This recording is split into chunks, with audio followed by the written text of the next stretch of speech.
Every year in New Orleans, Louisiana, we have the Ashes to the River, where we take the remains or the ashes of our loved ones, either from the Renaissance Festival or other artists that we know, and we do a memorial for them. In a past life, I had these, it was like another life, there was all these Renaissance fair performers that worked at these medieval fairs. Many artists and musicians. It's different people. So some of the people are, it's kind of like the lifestyle of a carny or a gypsy. Some of them actually are gypsies or Roma, as you would say. We did these Renaissance fairs across the country in many different states. It's similar to like circus performers where you travel from state to state. So in a lot of ways, it's like circus, or some of them even are circus people that travel around. There's these villages out in the forest that are done like a traditional medieval village. So all these people live together. They come from many areas of life. There's artists, actors, musicians, food vendors. Together, this group, this subculture is called Renys. The life of a Reny is very beautiful and poetic. However, the candle that burns twice as bright often burns out twice as fast. Every year, like as they get older, many pass away. So at this time, we go and we remember the ones that passed away that year. In 2025, at this Ashes to the River, we're remembering those who passed away in 2024. And unfortunately, it's a long list of people. This is the first time I've ever gone down to the Ashes to the River to remember. We go down to the Mississippi River with the ashes of our friends.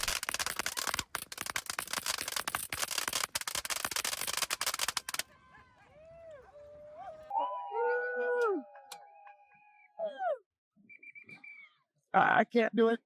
I'm gonna kneel down way out. There she's on fire now. So the friends make these boats contain the ashes, and usually it's set on fire, and it floats down the Mississippi River.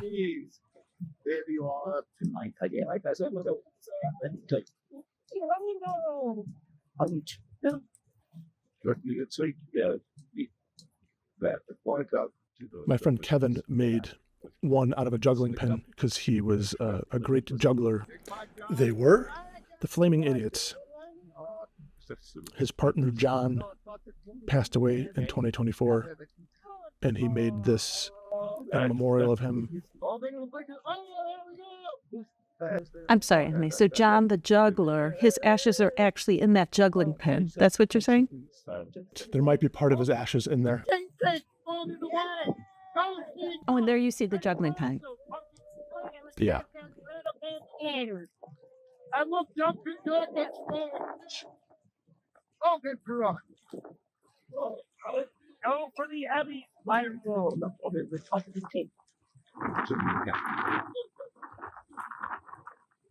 I like when you see the bird fly by. It's almost like the spirit of John. That's really interesting. When you put that in the river, then that bird started flying.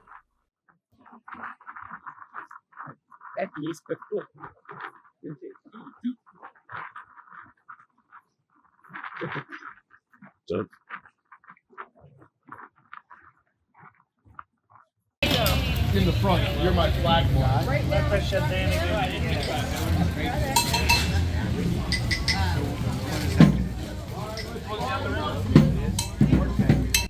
Other friends made like a Viking ship to contain the ashes. Another performer that passed away in 2024 was Doug of Don Juan and Miguel. They were famous sword fighters. So unfortunately, Doug passed away this year. He was one of the original founders of the Ring of Steel, which years later I became involved with. That got me into sword fighting. Like, he started this group, and then there was another incarnation of the group, and another. I became part of that group and learned stage combat and fighting, and yeah, partially it was because of his influence. That's awesome.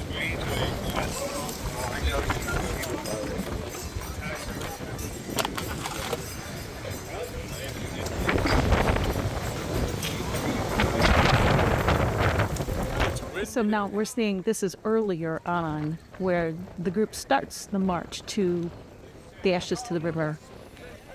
Yep, so we got up real early and we all had breakfast together at 8 a.m. And then at 11:11 in the morning exactly is when we began walking the ashes to the river. And it was an incredibly windy day.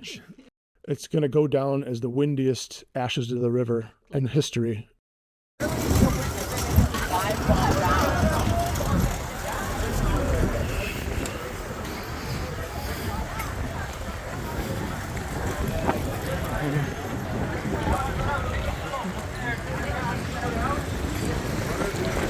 The street is named Champs-Élysées as well, or Elysian Fields is the other name for it.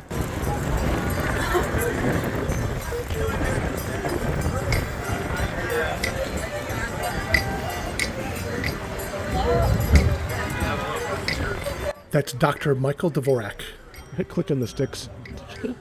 Mike was the director of the apprentice program when I was a kid, and so that was like the first person who in a way really got me kind of officially into the Renaissance fairs. I auditioned as a child pretty much, and then I was accepted on as an apprentice actor with that group, and this was the first time that I saw Michael and his wife Denise in decades. Like it's been maybe almost 30 years since the last time I've seen them. So it was a great reunion of all these people, like the people I had in this other life, like living at the Renaissance Fair. This is the first time I saw many of these people from this past life, like where I worked for years doing these medieval fairs, almost as like a carny or a roadie sort of person traveling from state to state. And some of these other videos we're seeing of just of people, because this is Mardi Gras. It's the day. Yes, this is the morning of Mardi Gras. It's Tuesday morning. There's a lot going on in New Orleans at this point. So just the same day you're doing the ashes to the river, people are walking around doing all kinds of things. Yeah, there's so many things going on that you can't even do it at all. At the same time, there's the black masking Indians. I would have been really interested in going to that, but I think it's like at the exact same time as our ashes to the river. Mardi Gras! Happy Mardi Gras! It's gonna be my lion all day today. Now we're going back a few hours earlier. This is 8 in the morning. We're all going into the house and having breakfast. So everybody's just showing up. That on the door is like, he has DR marked it. That's when Katrina came. So they marked everyone's houses like with a spray paint. Why did they do that? Do you remember? Is it like because you're supposed to evacuate, or it's just going to be a disaster site or something like that? I forget why they spray paint. I remember, but they did have to, I think if there was people inside, and sometimes they also marked the height to which the water came inside a house.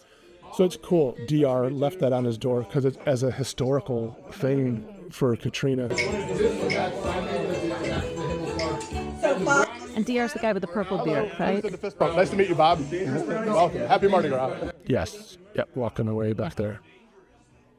The food looks awesome, especially the brownies. So he's picking out on those special brownies there. And there's everybody enjoying breakfast before you went. And what's really cool, you see all that bottled water and stuff. They do a lot of charitable work where they're handing out water and food to anyone who asks for it.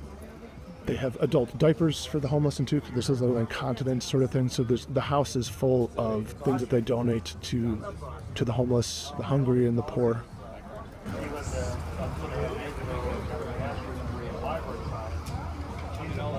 Yeah, just on the other side there's water. So some of the other days when I came here, people come by and ask for water or for something, and you just hand them a bottle of water or food or something. Mm-hmm. Good. A lot of people came. The Texas Renaissance Fair, TRF, is not so far away. So some people drove a few hours. A lot of these people come every year for this.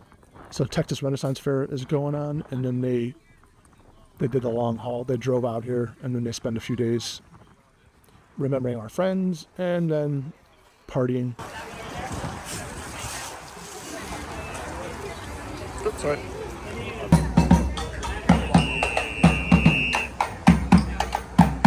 Now, this is also considered, what is the term used for this? Because it's a procession remembering deceased individuals. Oh, so it's called a second line. Yeah. So a second line honors somebody. So then one type of second line is like a funeral procession. So it's honoring like someone who's passed away.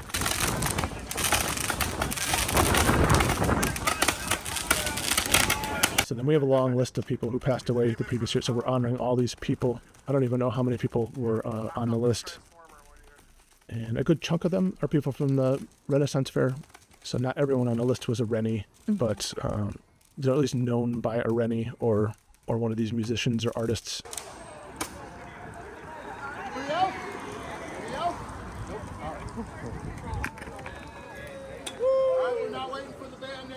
Now, I love the fact that you haven't actually worked at a run fair, other than that one summer you and I did it, for many, many years, and yet you still consider yourself a Reny. Is it once a Reny, always a Reny? Yeah, I guess so. Yeah, it's like a big part of your life. It's a subculture. It's definitely a subculture. Right. I suppose you wouldn't actually be an official Reny until like you've traveled from one fair to the next.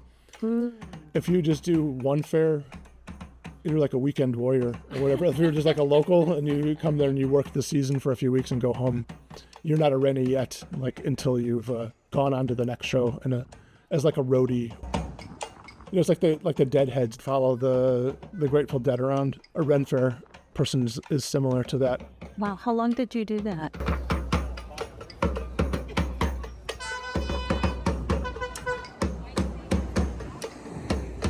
That's a good question. From when I was a little kid, I think the first time I saw Ren Fair was like when I was 8. Mm-hmm. So at 11 or 12, I showed up and someone needed me to dig holes. The man who sold the mushrooms wanted some illegal electrical wires buried. Yeah, it was the sauteed mushrooms, the buttered mushrooms. Yeah. They're not psychedelic mushrooms. They're just regular mushrooms they sell to people. They were regular mushrooms. No, they're regular mushrooms. Yeah, yeah. He's a food vendor that people know. I thought that were the other. No, he's got a big cauldron and he boils up the mushrooms and he sells it. And you buy a cup of buttered mushrooms. They're delicious. So anyhow, you need electricity. So then he had orange extension cord and it has to go to the center of the fair. But you're not really supposed to do that. So like, I just look like a little kid with a shovel, like playing around anyway. So like I dug the long hole to bury the wire going to the center of the fair. I think I just got paid in complimentary tickets and stuff so I could go back. Mm-hmm. So that was the first time.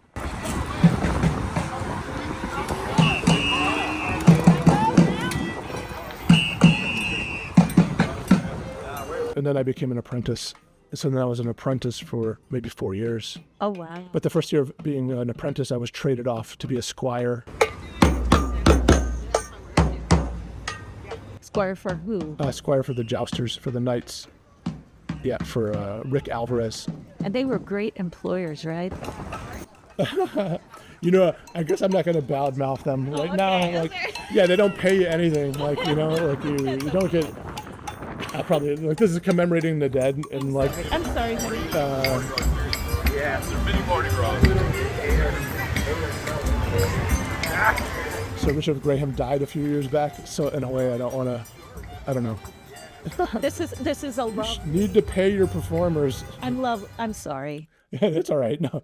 And the video we're watching is fabulous, and I love that it includes people who are unable to walk long distances, and people are able to walk.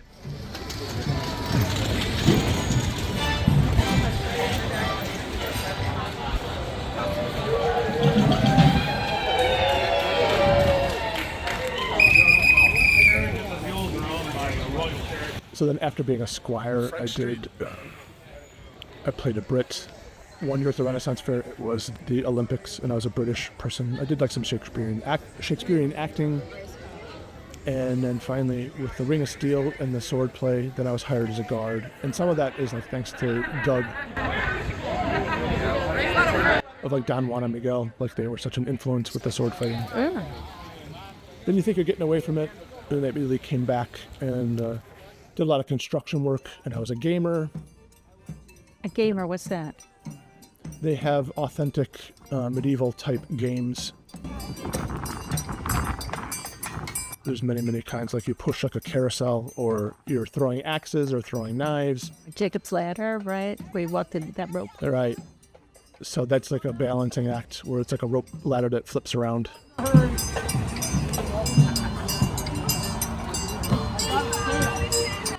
She's carrying the mask. Her father unfortunately passed away 2 years ago. Oh. And he was he was the best mask maker. They're really works of art, and she must come back every year. So she's carrying that mask in honor of her father. Hey! Happy Mardi Gras! I think some of those women came from Texas Renaissance Fair. Oh, look at that little girl. Happy Mardi Gras! Aww. And there's deer. So I'm sure that's like with the violin and those people. I'm sure like at the Renaissance Fair, there's many musicians who are street musicians. So DR was like, yeah, he was like the head of the street musicians. I mean, he was ahead of a lot of things. Like, but like he was really talented. So there's always all this great music going on. Mm-hmm. So I'm sure some of these people are musicians at the Renaissance Fair. There's always like violinists, guitar players, drummers. Mariah! Yeah, in the background beating the drum. He was one of the gypsy drummers years ago.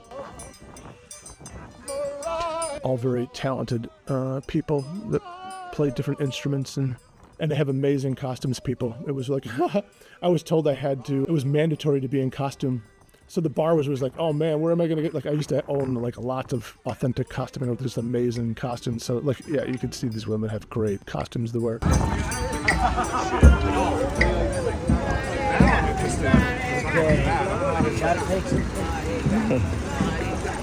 So luckily, Kevin, the juggler, he had a really awesome vest that he lent me because I needed to like raise the bar a bit. This is a vest made of sewn together all his grandfather's ties. So instead of like getting rid of his grandfather's tie collection, he had them sewn together into this really amazing vest that spreads out like wings. It is. And I wore that because otherwise I was just going to have my psychedelic mushroom t-shirt and stuff and the green wig. But I was just like, oh, I know these people are going to show up in like amazing costumes, so I got to wear something better. Yeah, thank you, Kevin, for lending me that vest. It's helped me out quite a bit, and got a lot of compliments from people on the street asking me about the vests, and they were just amazed by it.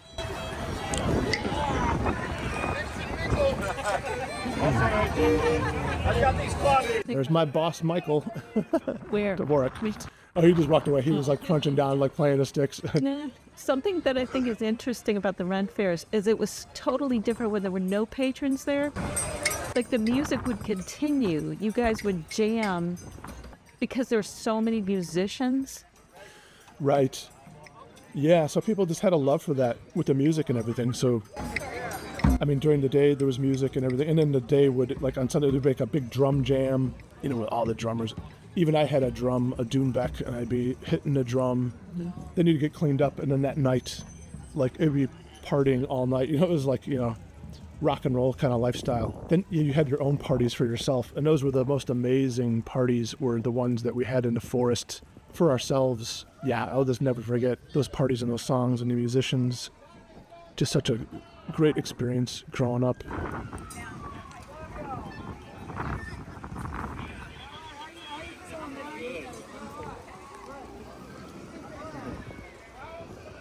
And then even every year we'd have our own special parties. So at Scarborough Fair in Texas, every year we would have the funky formal, where we would dress up in other costumes besides our medieval costumes. Like you would even, so then that bar was high too. I was pretty broke, so I was just like, oh man, like I don't know. The people that had a few bucks, or even if you were doing it your whole life, at some point you had a collection of costumes. So you probably come up dressed in some fantasy costume, or so you could be dressed up funky or formal. So you could probably come in a really nice tuxedo and a top hat or whatever. That would be formal. But then funky, you could be like a space alien or like whatever. Like it was just like amazing kind of things. Oh, and then I think out of jealousy, probably the Boston Renaissance Fair, King Richard's Fair, they had their own funky formal too. So then it got to be twice a year, or so then more than one fair wanted to have the funky formal.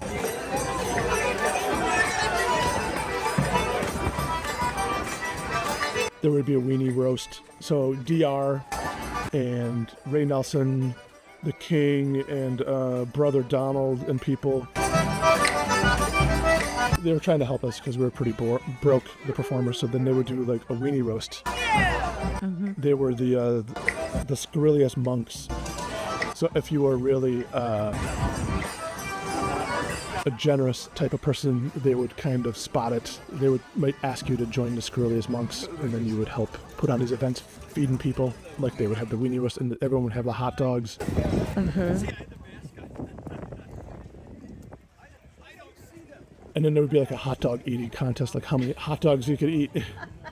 That sounds fun. Which I won. One year I won it. I practiced, like I stretched my stomach out with water, so I was pretty hungry too. I ate 23 hot dogs. I was gonna say 30, it was 23.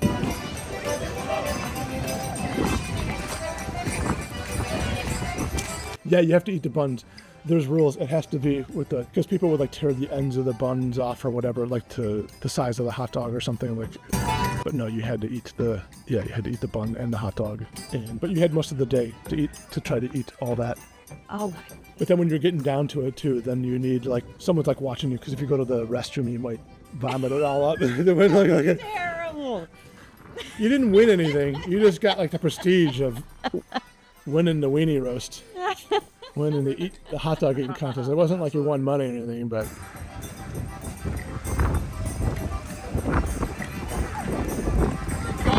Go right up there.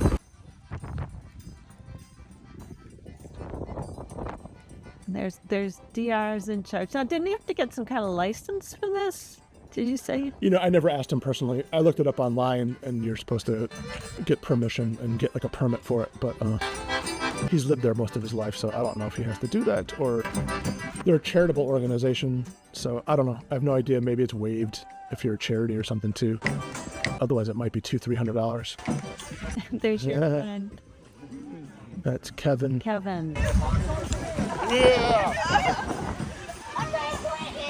I'm glad we got you that green wig.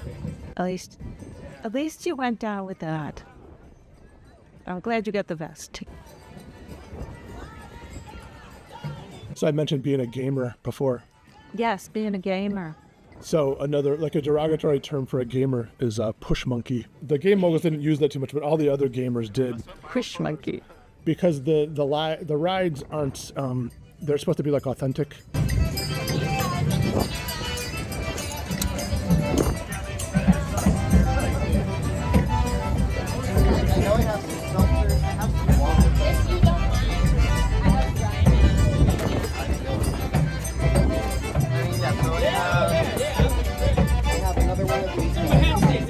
You're pushing them by hand. One was a carousel that was we were hand cranked, and I got really buff and muscular at that point, because you do these. That's the good side. The good point of doing this really hard physical labor is that you get really buffed. What else? Some of them hand push rides, a giant swan swing and everything. But when I first showed up to this event a couple days earlier, them reminding all the things I did, and then one of the things was push monkey, and then a cheer broke out yeah, you're the lowest of the low, you're the bottom of the, and it was just oh yeah, which I kind of chuckled. So there's a power to being the lowest of the low. I remember some other groups. There was a guy, Damien, who was a gamer. River when we get off the river. And some people, locals, were coming in asking for jobs. And it came up to Damien and I, and he was he was oh, you don't want to do this. You don't want to be a push monkey. We're scum. We're the scum of the scum. It's the worst possible thing you could do. He was right. He was yes, you don't want to. You don't want to do that. I never thought of that until he said it to these people coming in. And so you have to no, I really want to do it.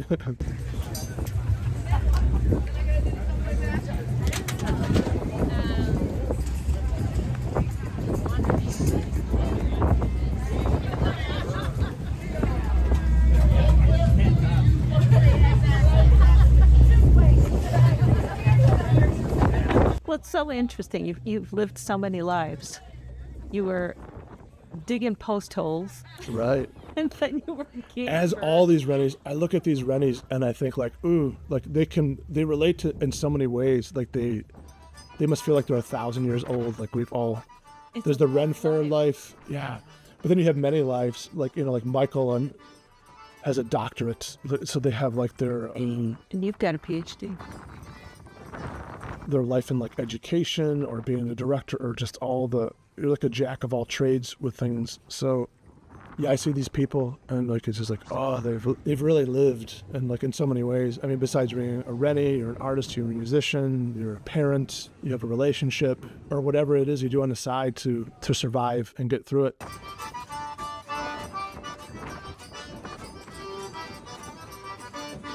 And I see these people walking, and particularly the guy with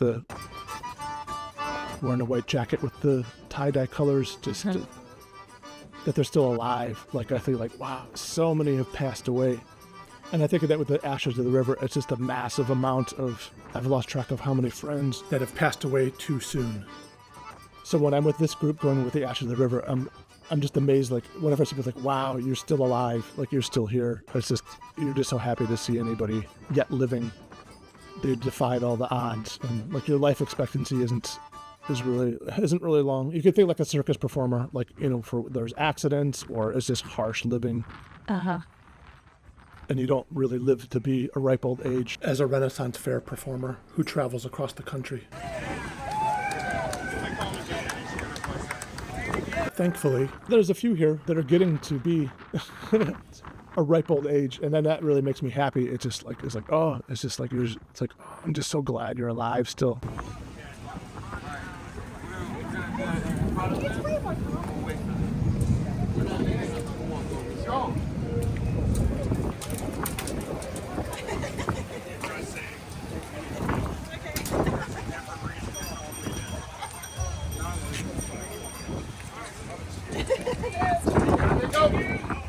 There's a camaraderie among you guys that is so unique. Like, you planned this trip and this wasn't well planned, nor did you really were you in contact even with these people? I mean, you just kind of announced you were going down there.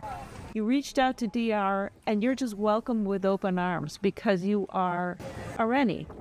Right, yeah, they'll give you a place to crash or whatever. Like, oh, You're one of them. So people travel the country and they might have like a van or a truck or something like that. So then part of it was just like, oh yeah, so there's the so-and-so's coming in a van and like the back of the van's up. You could like sleep back there.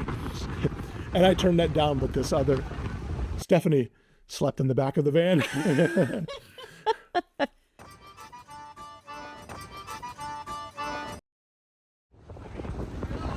But that you have this group and you have connections with them already. It's just amazing. It's amazing to me. You're a family and they protect you.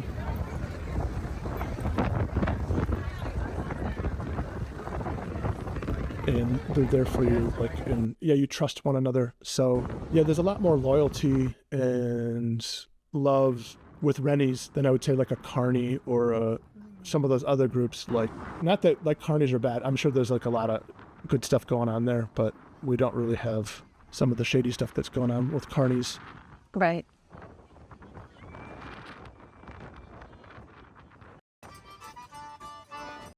Boy, does it look windy. Yeah, it's really windy. So now you made it to the river. We're along the banks of the Mississippi. Probably on the other side of the tracks, like there was like the French Quarter. Where we started wasn't exactly the French Quarter. It wasn't until you get to Frenchmen Street where it's the French Quarter. Mm-hmm. Oh, there's their banner for the That was neat. The Society de Champs-Élysées, the secret society, or I sound like the not-so-secret society of Champs-Élysées.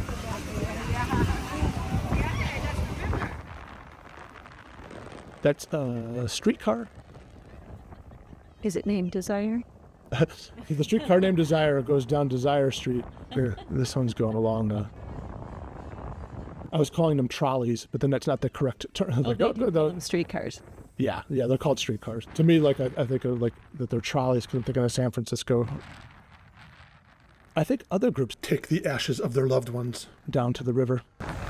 Oh, on this day, did you see it? Yeah, I think there were. I thought there was one or two other people. They weren't with us. They were also doing this.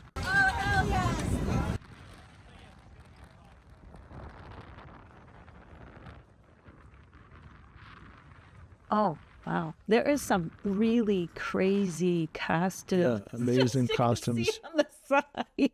Like, what does it mean? Or some of the costumes, did they have meaning?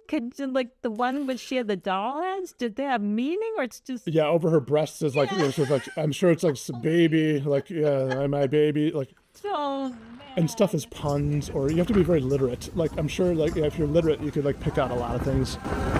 Oh. So there's a lot going on with A Confederacy of Dunces by John K. Toole. Oh, yeah, that's right. I always think like if I went again, it'd be interesting to dress up like the character out of Confederacy of Dunces is the fat guy.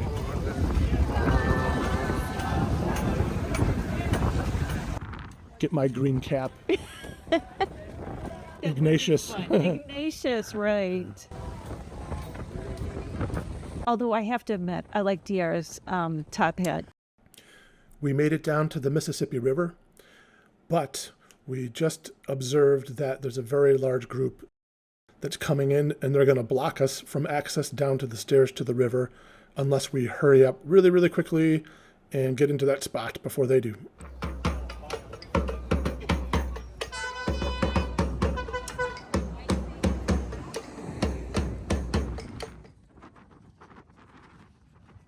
Now, what is this square? It's called, what, Jackson Square is on the other side by the church. So it's like between Jackson Square.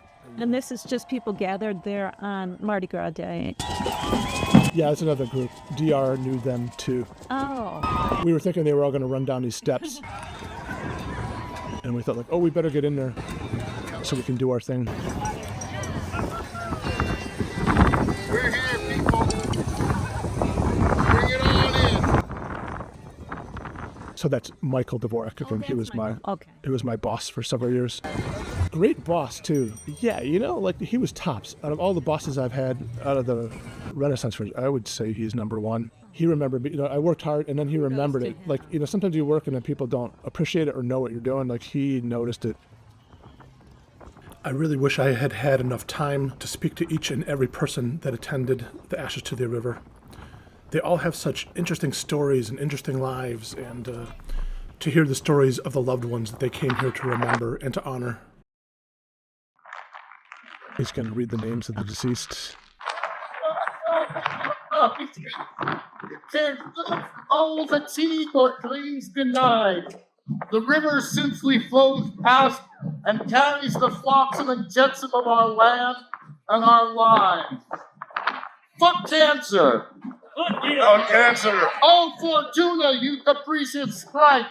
Fortuna, you capricious sprite. Where's... There you are. The list of the dead men class of 2024. Feeling something? Randy Waffle, Joshua Constry, Barbara Larben, Bethel Fold, Bill Sheep, Steve Reynolds, Patrick Reagan, Tara Reed, Paul Pipe, Jimmy Paul, Paul Derwin, Brandon Nelson, Jen Burton, Joshua Lee, Daniel LeBlanc, Chloe, Karen Jones, Anna Kimmy,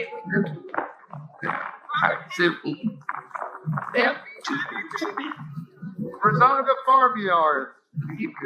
Ethan Smith, Lana Donaldson. Paul Daly, George Curtis.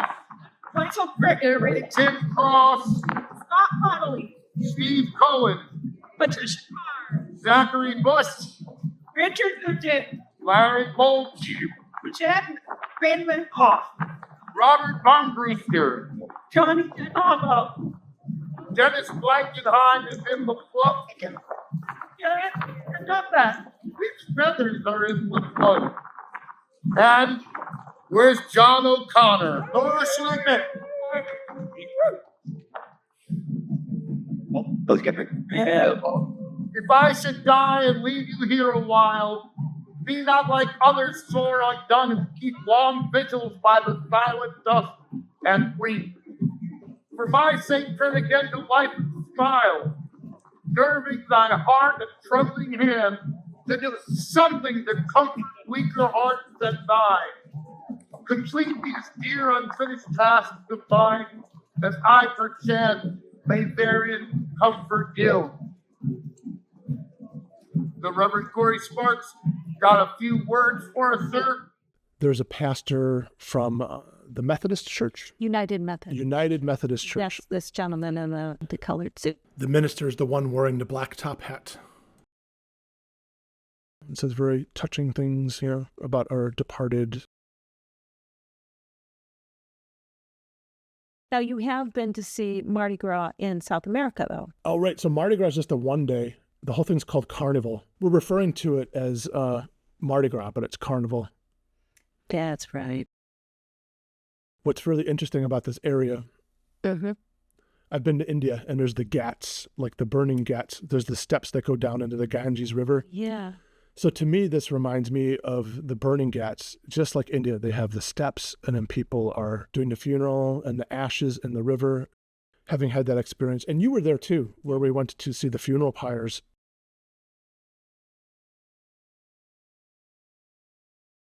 Louisiana, New Orleans is such a historic place. Mm-hmm. So, yeah, I don't know if I've been anywhere. They had like the steps going right down into the water. I think somebody must have thought about that, like Varanasi and other places in India. Mm-hmm.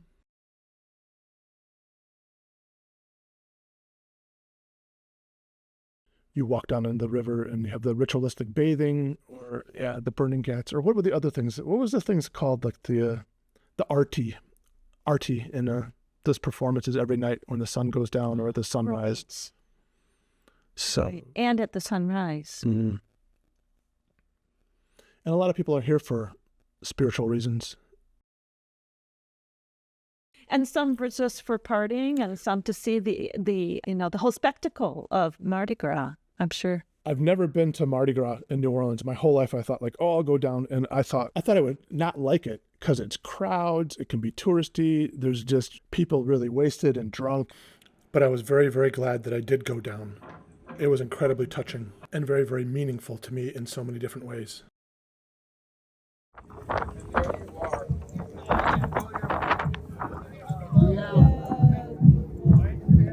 Our King Hasamelli 2023, Dennis Archambault. Gonna say something about your daddy? Yes.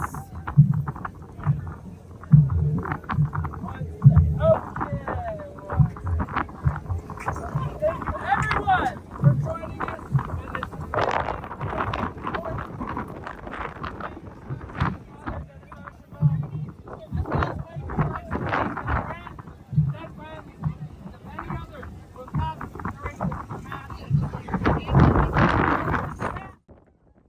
Pirate ship, I didn't see that one before.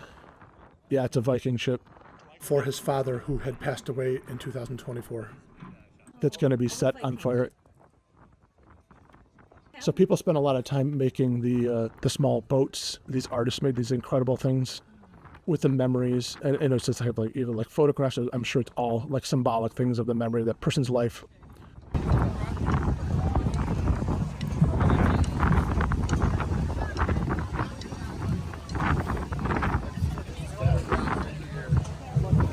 There's an urn with ashes there. And there's the Denise is lowering Doug's funeral pyre.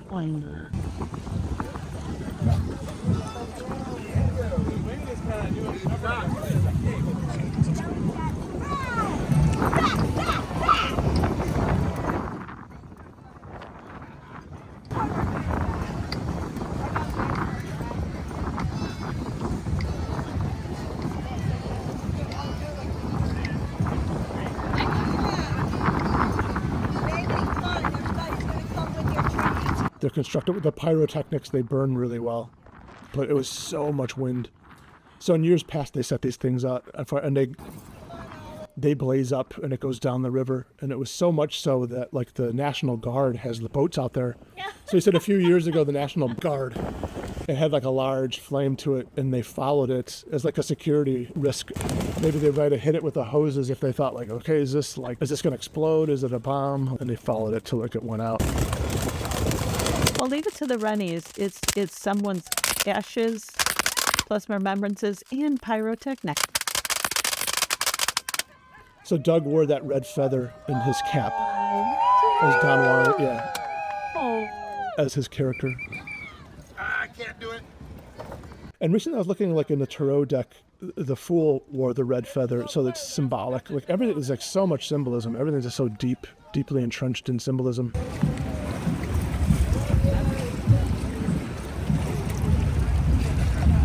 So many emotional moments. Like There you are.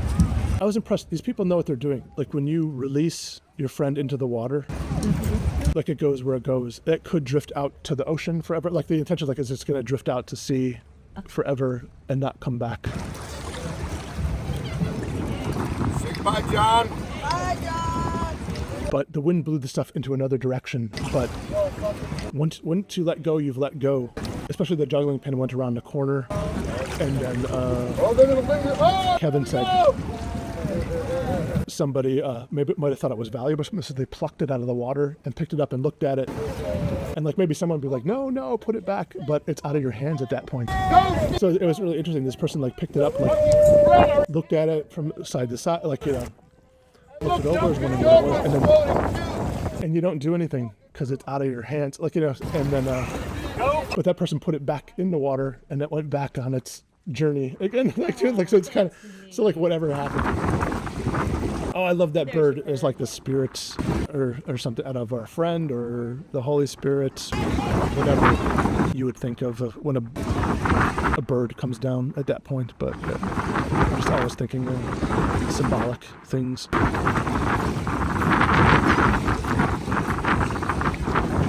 With the green hair was a professional photographer. This is a historical, cultural thing. I think some news agency came by and was following us.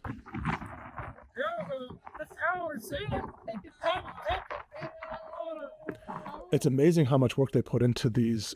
Oh, yeah. These floats for their friends were like, you light it and it burns a certain way, or just all the much time and thought was put into what to put on the funeral pyres. Oh, definitely. And I do like the pyrotechnics. Such a bag of human ashes. Oh, see, that's probably, I don't think they're with us. That's someone else put the ashes. Oh, they just put ashes. Yeah, it was someone else's ashes were put in there.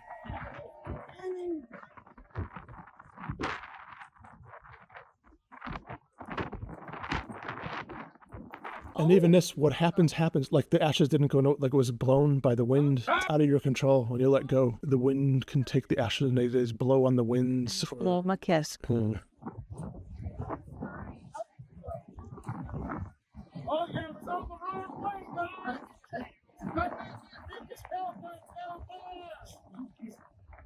I like DR's hat. I'm sure part of that's like the Mad Hatter sort of thing. This is why he's wearing it. It's like, he's sort of like a Mad Hatter. I want to find out where he got that hat. Thank you.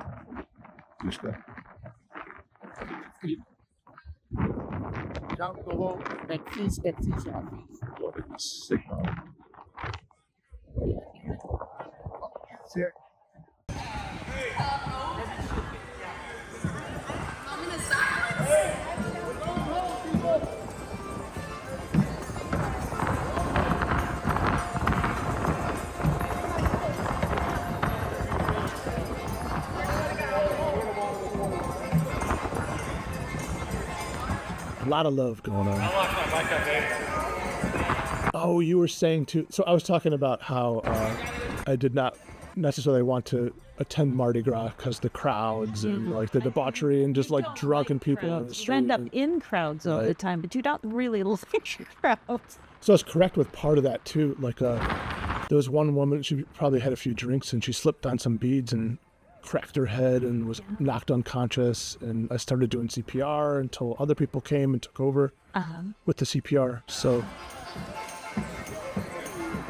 but then knowing that this Ashes to the River every year was being done by my Renaissance Fair friends, I've always said, like, oh, I got to go down and do that, you know? So I knew you don't want to put things off forever and then, like, you never do them. Like, it's just like you put it off every year and put it off. Like, every year I thought about, like, oh, I want to go down and do this. It's such, you know, a remembrance of my friends and people who've passed away. And if I wait too long, the people who are organizing this won't be around anymore, or I might not know how to get in contact with them. So I finally went down and did it. And at the same time, I saw the celebrations, and you can do that. So it was a good reason to get me to go down there. Like, you're going for a funeral service and also to see cultural things.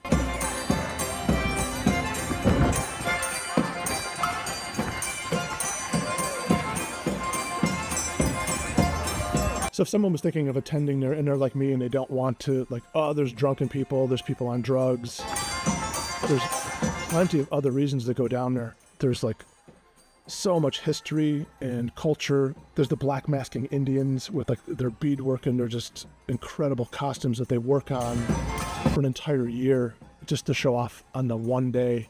Which I never to have the competition. Yeah, I hadn't heard of it either. Like, I learned so much from, like, there's so much culture there.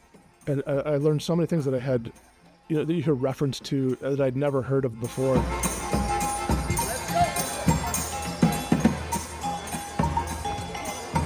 All the different charitable groups that have floats in the parade and the things that go on.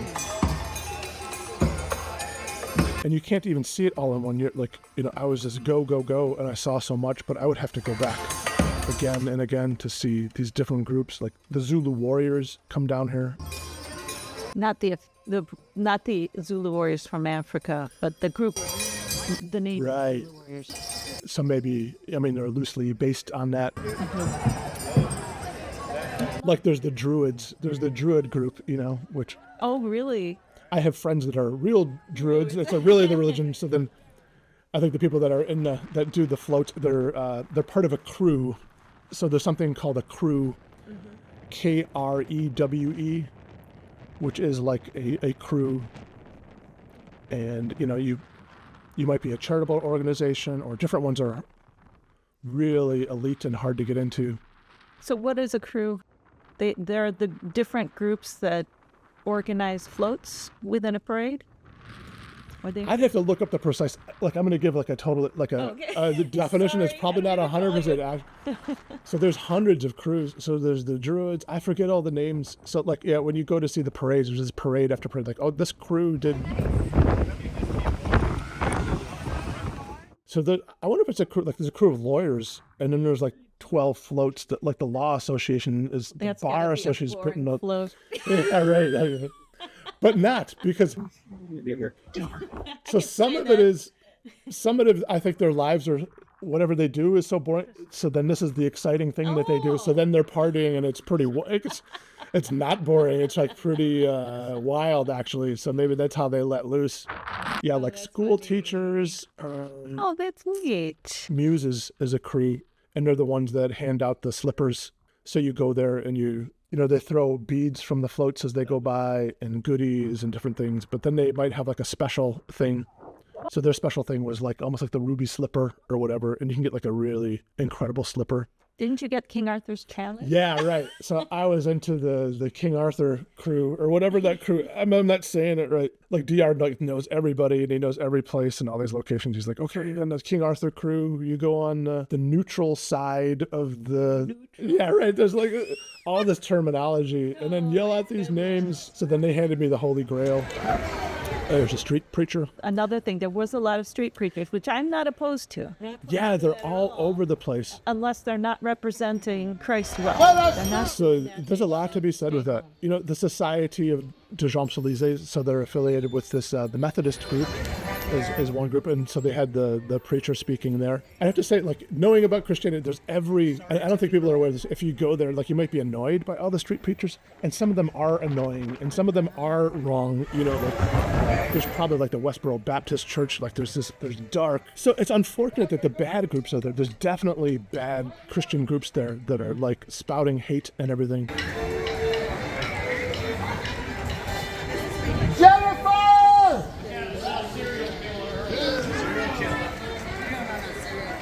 Breakfast cereal killer. Oh, we're coming. Groups. Yeah, he's like DR from it. Shot of deer.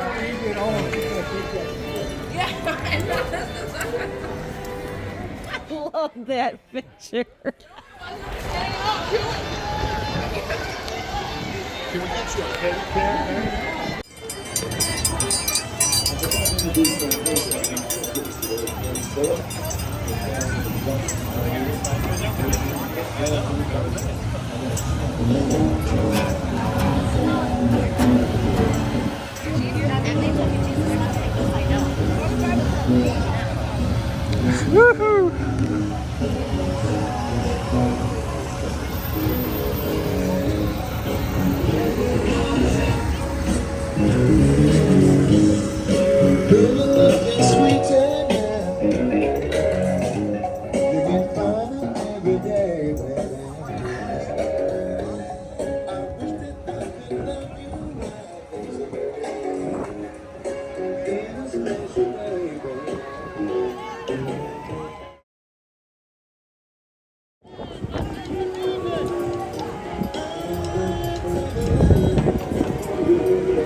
So now you're done with the walk to the river. You guys were walking back to DR's house at this point? Yep, now we're heading back. I forget what the name of the street is.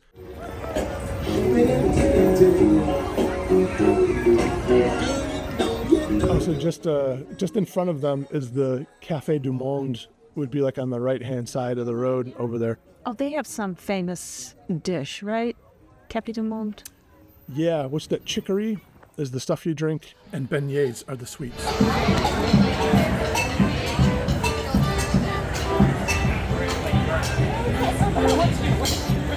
Now, this is a funny story. He was, those ladies, they were the ones that were trying to drive through your Oh, right. line, right? Yeah, so DR here stopping them. We're a funeral procession, and they're interrupting it, so he was not allowing them to break through the middle of our funeral procession Holy here. mackerel, that. So then they had the window rolled down, and I told them, like, I don't know, because he was just like, He was in he just put the bus, his butt under, like, no. He was a man with a plan. So the window was down. I was like, I'm so sorry. Our friends passed away. And they're like, we didn't know. Then they were like more compassionate. Like, sorry, DR. They might have thought you were just like some drunken lunatic, like climbing up on their car. They didn't know why. Until I told them. They should know. Right. But they didn't. Like, Well, I guess it's a day where so many people are out being rowdy and Right. not respectful. why in your right mind would you try to drive down these little streets on Mardi Gras Day? Like, it's Right. I don't know. They took a wrong turn. I think they were from there.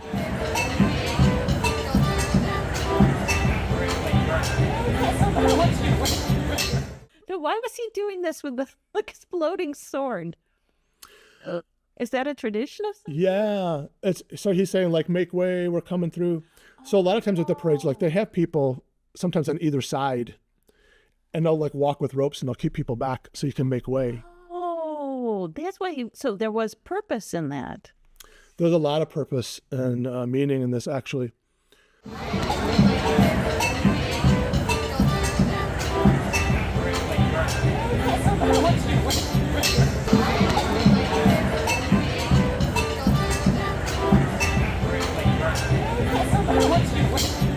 So as a Buddhist, there's a Buddhist deity that has a sword, and it's the flaming sword, and it has a name, and the deity has a name. The Bodhisattva Manjushri in Tibetan Buddhism. And the sword is a flaming sword, and it cuts through ignorance in a way like this. So there's many levels of, yeah, right. So a lot of people need to be hit with that sword, right? So that is exactly what DR is doing. The sword, like, he's like clubbing the idiots with this, hitting the Confederacy of Dunces. He's just smacking anybody and everybody with the sword. and then you're less ignorant. And I'm sure in different symbolism, it matches in different traditions. It's just neat being with the Rennies. They know all these references. You can say any obscure reference to anything, and this whole group will know what you're talking about. I don't want to hear it anymore.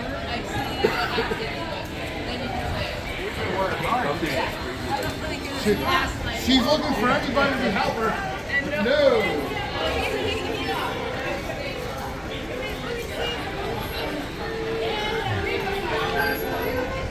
What was this like compared to living in Paris? Yeah, it's interesting because there must be people that speak French or versions of French. So I was using the Parisian pronunciation of things, and I was being corrected all the time. It's like, that's how it is. So you have yet another, like a Creole pronunciation of like, no, I saw this. I know how this is pronounced. You know, like, you all say it funny. Like, well, no, that's like a Texan accent, but I was corrected. I was like, whoa, why do you say it like that?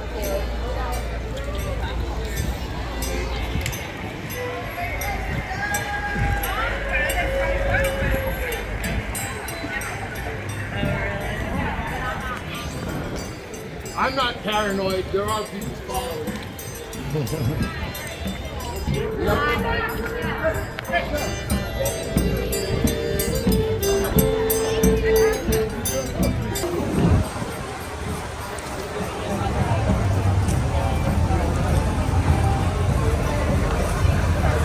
We're back at the Cafe du Monde again. What was on there?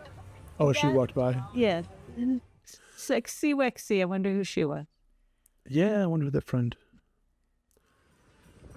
So that friend's a survivor in the white coats. I'm glad he's still with us. It makes me think of that, like he got over an illness, and I'm just real thankful he's still here. That's fantastic.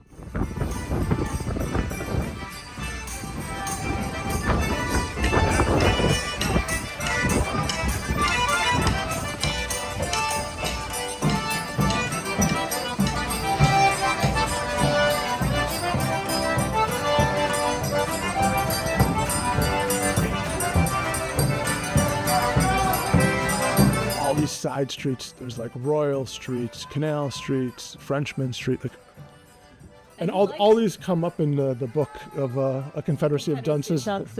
You know, we just read it. You're right. Yeah, we had to reread it like for the familiarity. But Now, which neighborhood did you stay in? Because you really liked that area. so like the French Quarter ends and it's just like one block from. That's on the Elysian. So I keep saying Champs-Élysées, but Elysian Fields. Elysian Fields is a north-south, though. What was the east-west? It was French. The French.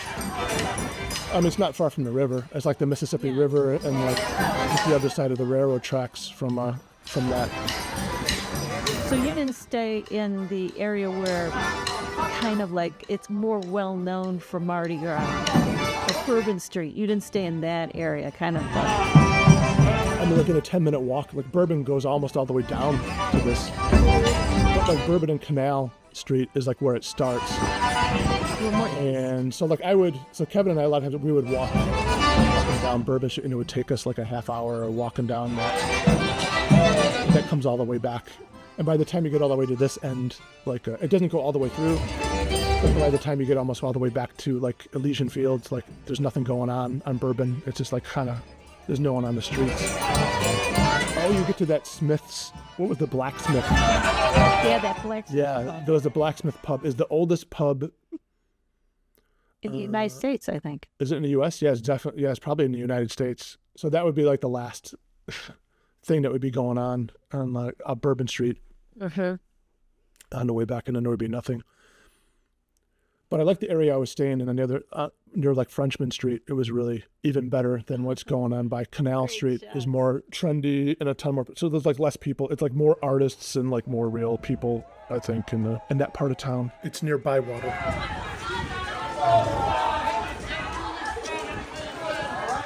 Yeah, there's so many areas of the city to explore. A couple days after this, I went up to the Garden District. My friend Jen carried that flag the whole way, and there were strong winds. It was so windy, you couldn't even like hold up the stuff.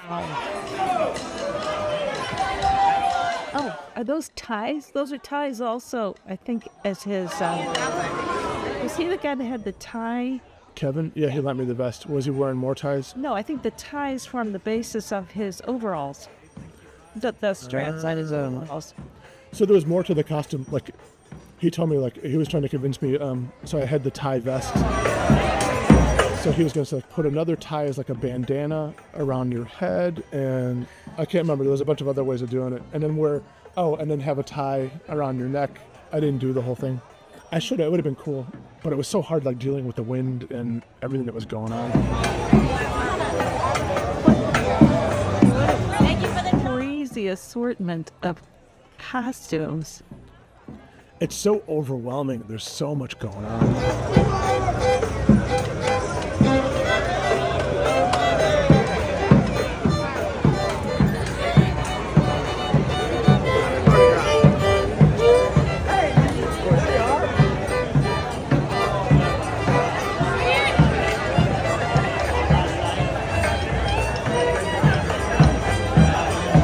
Wearing like tiny things. They were taking photos with the people that were walking by and everything. I think I should go over there in my tiny little underwear, just kind of stand around with my bare belly. I'll take the photos of it. I bet I could get more photos of it. And that's Rennies have such great costumes. Like, I'm sure this is all handmade vest by like another friend. Like right. when you have a life as a Rennie, you end up spending thousands and thousands of dollars worth of costuming. Like just over the years, you find things at thrift stores or people help you sew things together, or you get deals.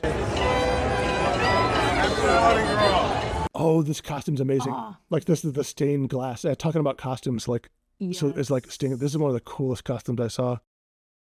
And then even the headpiece was like amazing, like church stained glass windows. So even with those different costumes like that was an amazing costume. So like water stained glass. So cool. Yeah, I bet it's a very specific Bravo. stained glass thing. You probably She's an artist. in France, this specific cathedral by this artist. You never saw a cathedral you didn't want to stop and look in. Some stilt walker.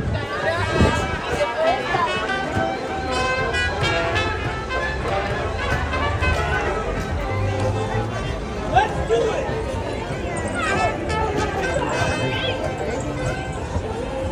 That was still the prettiest thing we've seen today. So we hired these people to do the bicycles.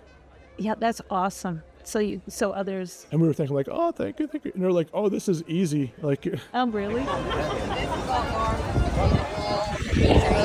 so during Mardi Gras, people need to go right through the crowds on the second. Like, that is difficult. They want to get through like where there's parades, and then you're blocked by the parade, and they want you to get them there really fast. In some ways, this is the only option. You can't even get in a taxi because it's so crowded. Like, you just have to. Not only the taxi is really expensive on the day of Mardi Gras or the day before, but they're not going to come for hours and hours. So yeah, your best option sometimes is to hire a bicycle rickshaw. Well, the closest I came to with what you're describing is riding a rickshaw through Delhi, Yeah. where they just go on the sidewalk. I mean, suddenly Right. it feels like you're in a car, and suddenly you're on a sidewalk, and the rickshaw is like pushing people aside. Oh my gosh. So if they have to do anything like that, I feel bad for them.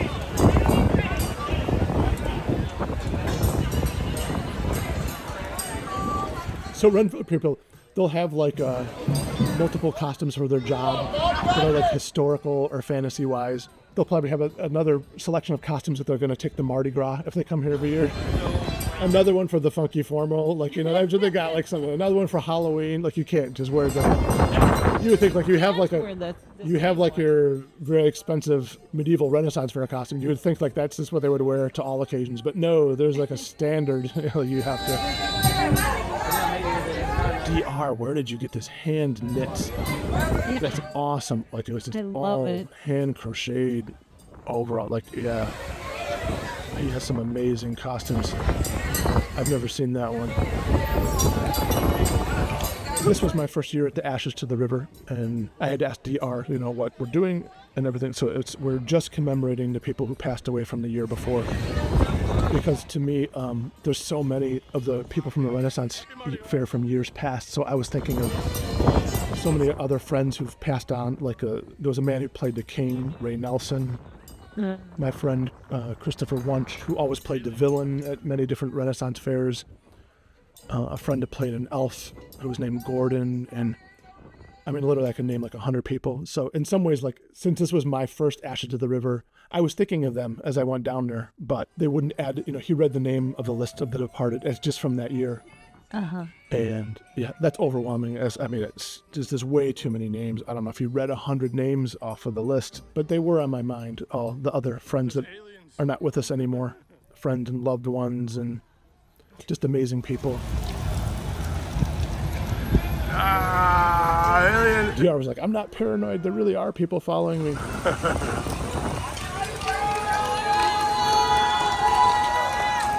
Well, as I was saying, I was telling my boss that we had a pirate shirt around the house. She said she couldn't believe we had a pirate shirt, and I said, actually, we have 2 pirate shirts around the house.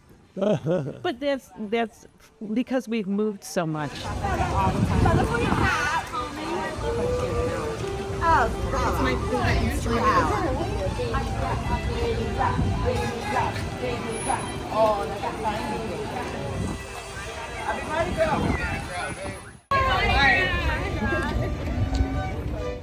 So I think these people decided with the aliens, they were doing this, and they decided to tack on to the end of our thing, so they could be part of a parade. They can parade down the street on their own, as if they're like, hey, well, this is a really cool group. It's beautiful, guys.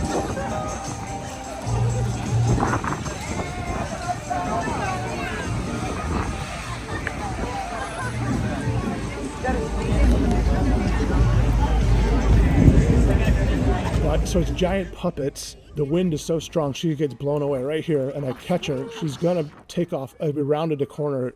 The building wasn't there to block the wind, and she got lifted off the ground, and I grabbed her with the other hand and continued filming at the same time. Now, another thing that binds you together is a lot of people here knew the people you're talking about. They knew Ray Nelson. It seems like everybody knew Ray Nelson. Right, yeah. Ray and Bodge played the Queen, so people, and it's just amazing. How many people they touched. They made everybody feel special, these people.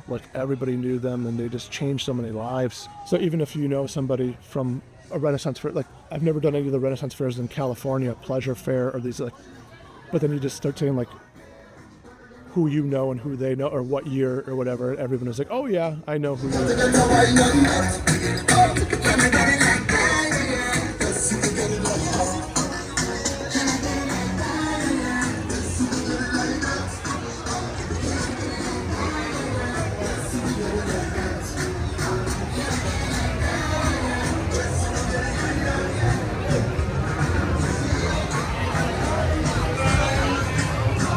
In some ways, I didn't think I'd be remembered because there's people. I've never done Texas Renaissance Fair or Maryland or these, and there's people that do these shows, but they did know me, and it just felt really good to be remembered. It's oh wow, I am known, or they're like, oh yeah, you were at blah blah blah blah blah. It's wow, they do remember.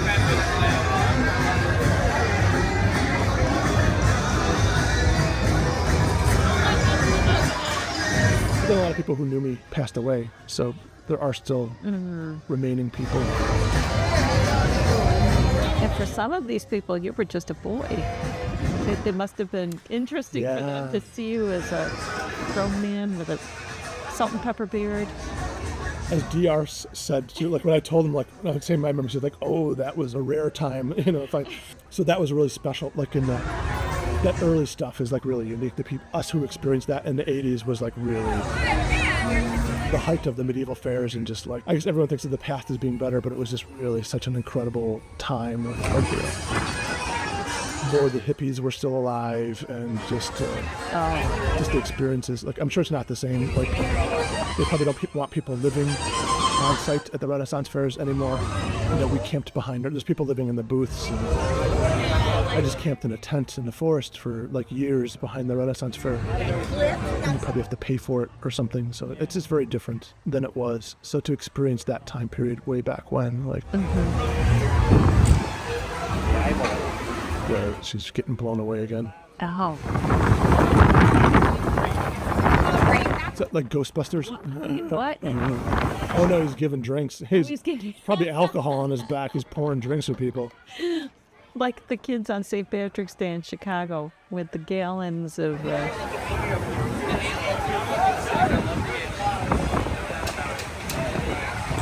I got everybody.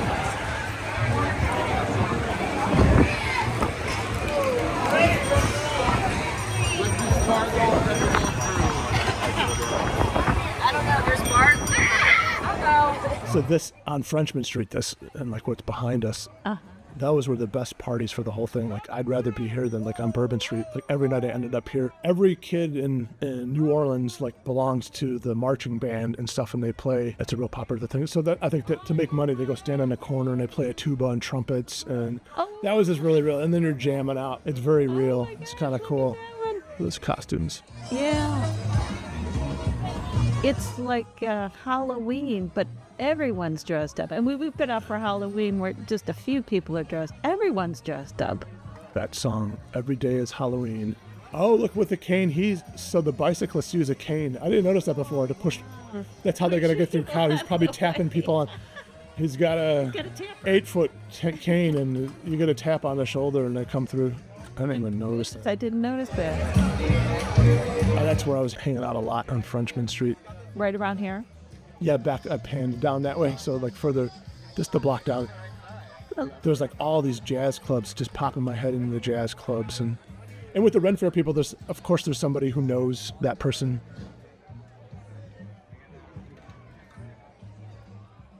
Sea of Dunce's money. When Thelma died, she was living in a house right over there. We'll be going past it on our way back home. But yeah, the professor, everything in that house, he has like stuff that Tennessee Williams wrote for him. The university's supposed to be coming and taking the shit away, but not yet. So anyway, that's our stop here. Right here is where the streetcar named Desire ran through the Mardi, and we're going to be going right now to the spot where Blanche Dubois gets off the fucking streetcar. Let's go. Working at the Renaissance Fair, you'd meet a lot of famous people like Siegfried and Roy, right? Is it like Magic Egg? What else did they do besides like, I just always think of the Tiger and the one guy it's kind of like a comedy thing. Yeah, so I'm not pleased.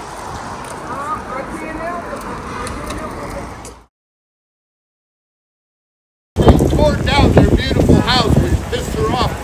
And when she got the money from the book, she bought this out from under the tree.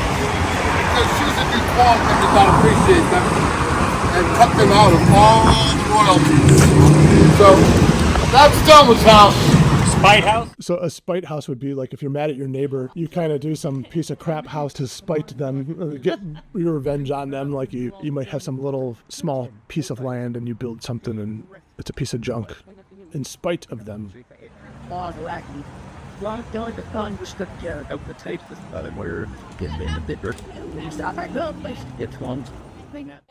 Oh, there's the barbecue. Oh yeah, he smoked that meat. It was really good. I'm going to be running around Savannah. Do you know if the brownies are leaded or unleaded? They are leaded.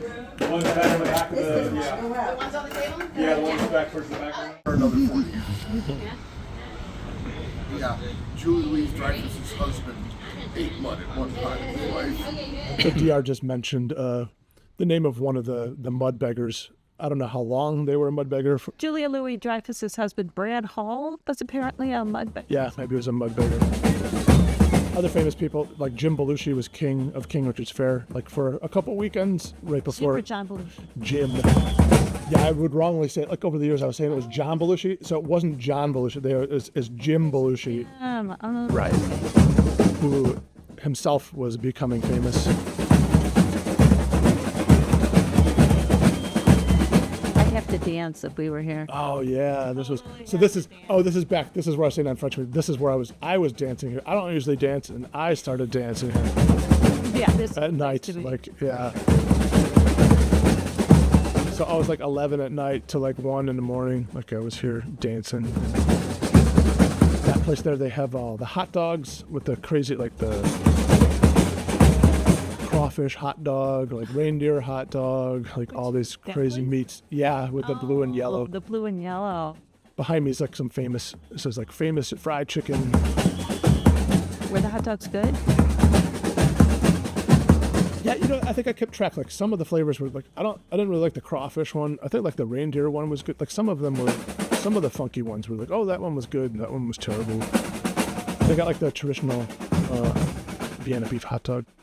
But anyway, back to like the famous people. Yes. So Dick Shapiro was also a producer for the original Lollapalooza.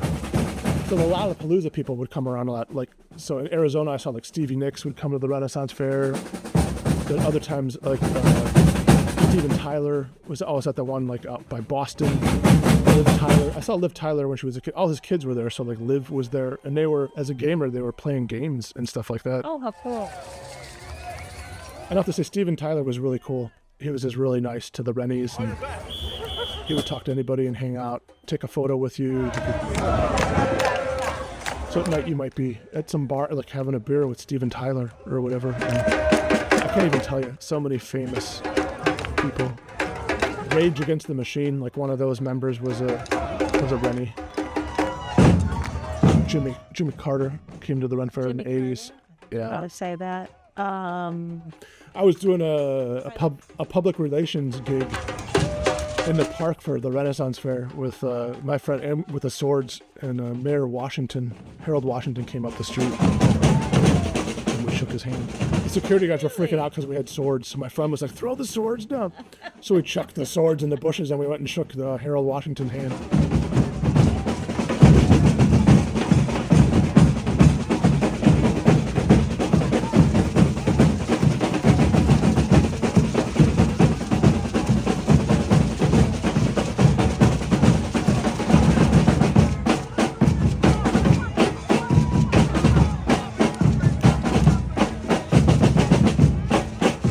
I got a chance a couple of years ago to work 2 days at the Ren Fair with Adam. What an experience. Oh my goodness. Oh yeah, so then you were saying like, oh, you haven't been there in years and years, but then we have. We did like, we decided to go back and be gamers again for like a couple of days. So like, helped out. Wow, that's so that's the thing. Like I think like, oh, I'm never gonna do it again, and I always end up going back. So I don't know, if I ever have to drop out of society and leave society, like, and hide, like that's where I would go again. Like if everything, it's such a big like a fringe culture, and you don't have to exist within the rat race kind of world. Like, I mean, it has its own issues, but yeah, I was like, oh, I'm done with it, and then I go back. So it's always like I will never do it again. I end up doing it again. You could still do the Jacob's Ladder all these years later. Yeah, I can still balance on that. That's awesome. My balancing act with the Jacob's Ladder that no one can climb. I can climb it without using my hands, or I used to be able to do it backwards and jumping and all these tricks and stuff like. So this is still Mardi Gras Day? You guys are just walking around? Yes. It's on Frenchman Street. So I took a lot of footage. I love the people that dress up like mushrooms. I love the mushrooms. Or mushrooms costumes. I bet everyone has a story with the costumes. Oh, yeah. If I ever go with you to it, I do want to wear a costume. I don't want to just go dressed normally. So thanks so much, Kevin. He's always dragging me out to go do this stuff. So this is Kevin like, oh, come on, let's go out. He really made me feel welcome and like I belonged, like a lot of love. It's like, yeah. Like, oh, wait. Not everyone can like walk for hours and hours. So then he knew I could, so we're just going out to lighten off the fireworks. So apparently one year he lit off some firecrackers with like streamers and crossed the electrical wires and took out the power for that section of town. Whoops.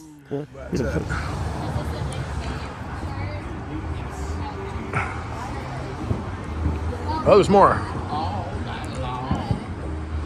It was, for me, it was like going back over like 35, 40 years ago. So those are the amazing Renaissance Fair parties that I was talking about, where like just like the musicians, and it was just so incredible. Stuff that's up above.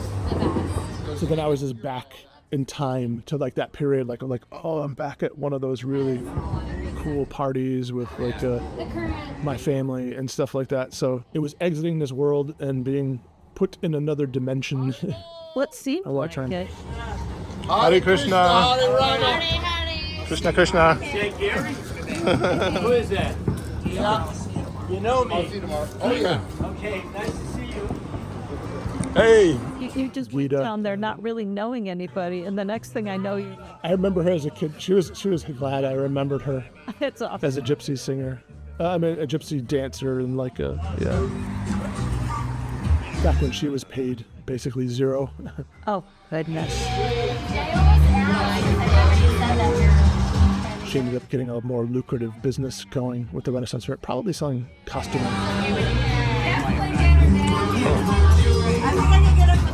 Yeah, I told her, I was like, I remember you guys singing. Rainbow, rainbow ja, rainbow ja, rainbow, rainbow ja, rainbow ja. So I noticed Hours and hours. DR is really into rainbows, but he's been into rainbows for like years before rainbows were like the symbol of the. Yeah, right. Before rainbows were cool or anything, they took it right. Yeah. Any movement. To me, it seemed like, because I was just a little kid and he was wearing rainbow color stuff. I think that was before it became the official LGBTQ. Was it an unofficial LGBTQ? I don't know. It seemed to me like he was wearing it way before that. He's got the Sicilian flag banner outside. He's Sicilian. He's Sicilian. Looking with the three legs. You got that in common too.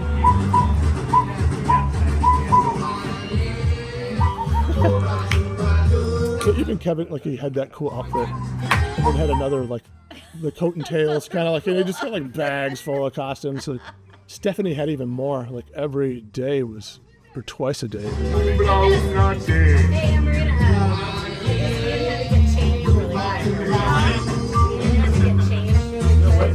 So this is with the swords. We're doing like, I'm holding one of the flaming swords. This is when people were entering. So then they have to pass under the flaming swords. Isn't there like the beginning of the movies? Isn't there something like the flames, like the sword shooting sparks, and like, I forget, like maybe it's some movie company or something too. I don't know. If it isn't, it should be.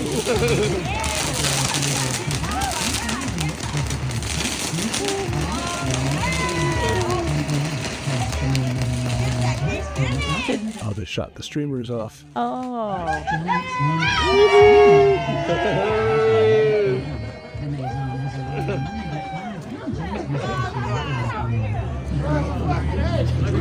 Everybody probably into that place is people crashing. Somewhere like on the... It's like the clown.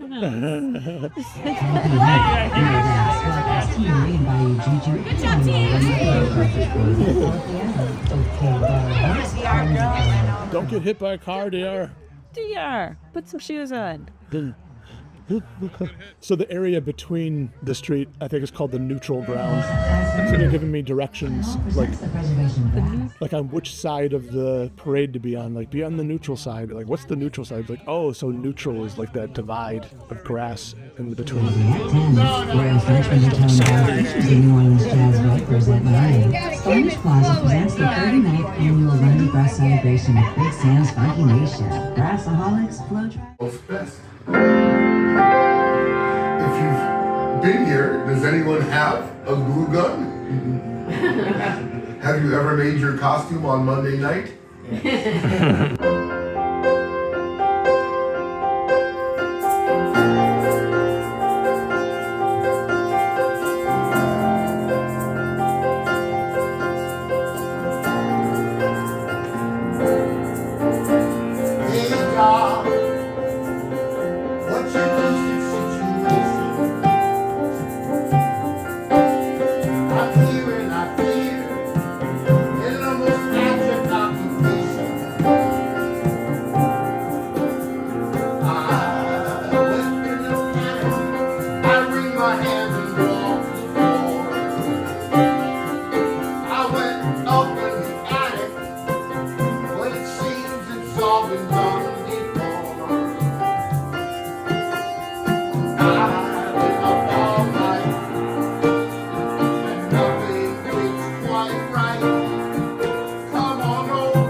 So we're back on Bourbon Street, Kevin and I. So what are these girls? Are they asking for? So they want beads, yeah. So there's people like they're up on the balcony. I think like some of those are bars too. You might want to go to a bar and you buy a drink, and then you can stand on the balcony and you're throwing beads down.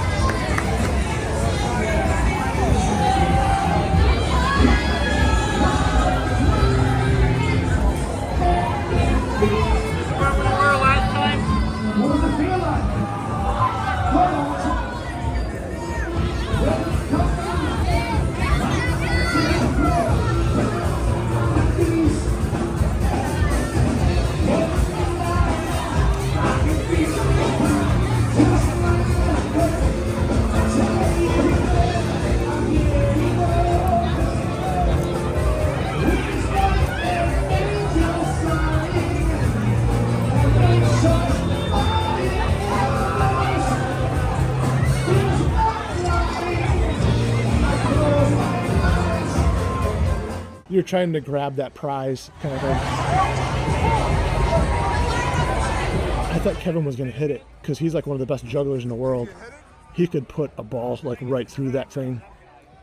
But I was expecting him to just knock that thing, but then they yanked the hook at the last second. I thought like, wow, he's going to knock that thing. He has got such dexterity. These are the Black Masking Indians setting up.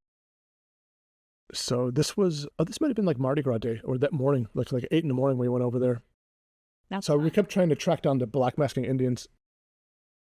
I guess it was also Mardi Gras, like after we were done with all our stuff. So much later in the afternoon, we knew that there was some Black Masking Indian stuff going on under this bridge. So Eric and I walked over under to see some stuff. We saw a few costumes. So this is the whole African American culture, a cultural part of Mardi Gras, which stems from the fact that they had a separate Mardi Gras celebration back in the day. There's a lot to it. Like, I'm still learning about that.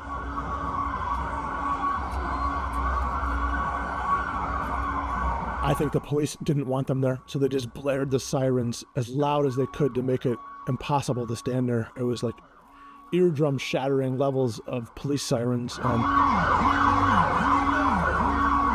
were worried about these kids there. They didn't have like earplugs. Like, it can't be good for like young ears to have that amount of noise. So I don't know. Maybe they had a good reason to do that, but it bothers me too, because years ago Africans weren't allowed to celebrate with white people for Mardi Gras, so they had their own separate celebration. And then that's what this is. This is their own separate celebration, and then they're breaking it up with the police sirens.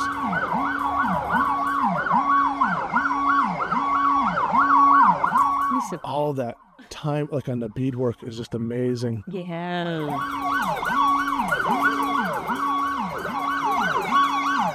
So before I was explaining the history of the Black Masking Indians, at the beginning of our country there was slavery, and then the slaves would escape and they would seek refuge with the Native Americans. And the Native Americans would give them shelter to help them get away from being slaves. And that's where they would hide, and they would stay there. And I imagine at some point in time people got into a relationship, and there's some of them that are part Native American, part African American. So there'd be relationships between the Black Masking Indians are really good. It's a gang where like you're doing really positive things. There's different tribes of the Black Masking Indians. They make these incredible costumes. For that guy's face. Yeah, like he was a bird's nest. I really like that costume. He's like, is it the birds? His head is an egg, and he's in a nest. That's it. Okay. Yeah.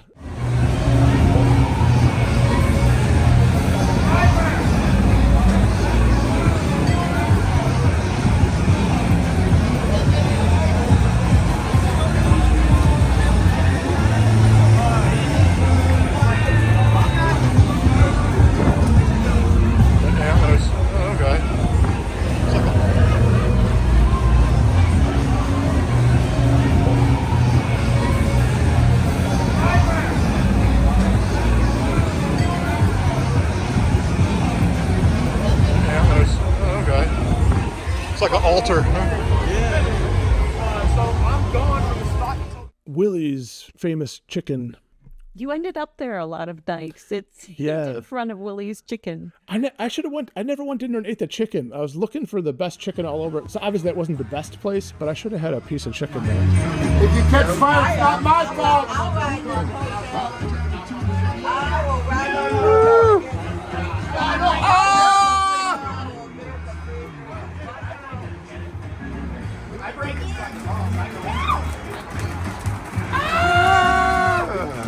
I'm on fire!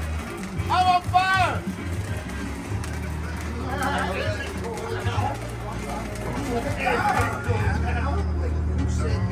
Huzzah!